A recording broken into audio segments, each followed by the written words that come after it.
In 1903, Van Meter was a tiny rural farming town in Dallas County, Iowa, population roughly 400 to 500. Like many Iowa communities of the era, its economy relied on agriculture and nearby coal mining.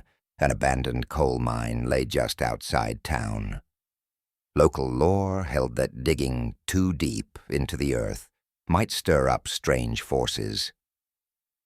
In late September 1903, this quiet town was shaken by an extraordinary series of events.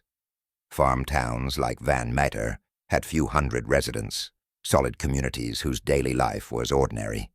In Van Meter's case, a brick plant and coal mine were on its outskirts. The coal mine had actually closed the year before, 1902, following a strike, but many locals still speculated that the visitor was somehow linked to underground workings. Many townspeople thought they dug too deep into the mine and that this mysterious beast came out. One contemporary account noted, "Such beliefs were common then. Residents often associated strange phenomena with mining or folklore. Description of the visitor over 5 consecutive nights, September 29th to October 3rd, 1903.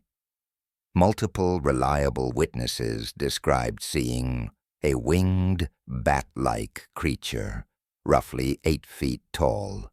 Every account mentions a glowing horn or light on its head and a foul odor. It was said to have large, leathery wings and a blinding light emanating from a blunt horn on its forehead.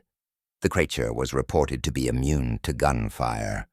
Bullets reportedly had no effect and moved with inhuman speed.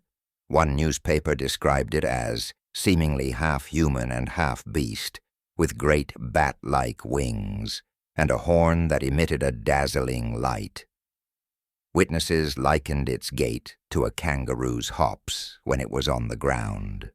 Modern folklorists note that the descriptions, glowing horn, bat wings, giant height, suggest an extraordinary unknown.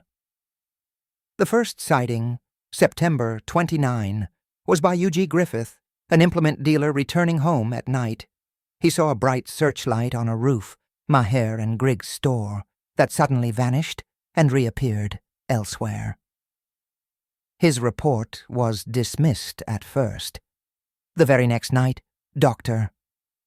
A.C. Olcott, the town physician, who slept in his office on Main Street, awoke to a blinding light shining in his room. Firing his shotgun through the door, Dr. Olcott described a creature, half human and half beast, with immense wings and a horn radiating light.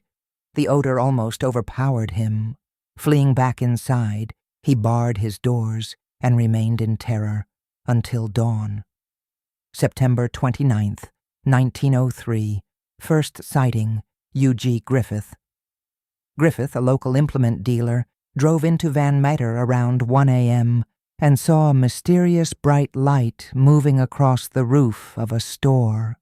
When he watched, the light sailed to another building before vanishing. He reported it as an electric searchlight suddenly moving on its own. September 30th, 1903, second sighting, Dr. A.C. Olcott, the town doctor, Dr. Olcott, was awakened by intense light shining in his face.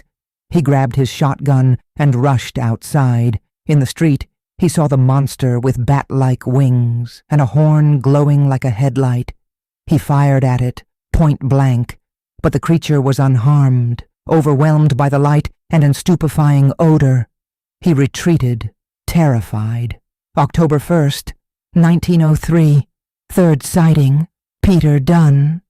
Peter Dunn, the cashier of Van Meter's only bank, took precautions against what he thought might be robbers. Around 2 a.m., he was blindsided by a brilliant light flooding the bank lobby. He fired through a window into the figure and shattered the glass. But the monster escaped. The next morning, by a window curb, he and others found 3-toed footprints, over a foot long.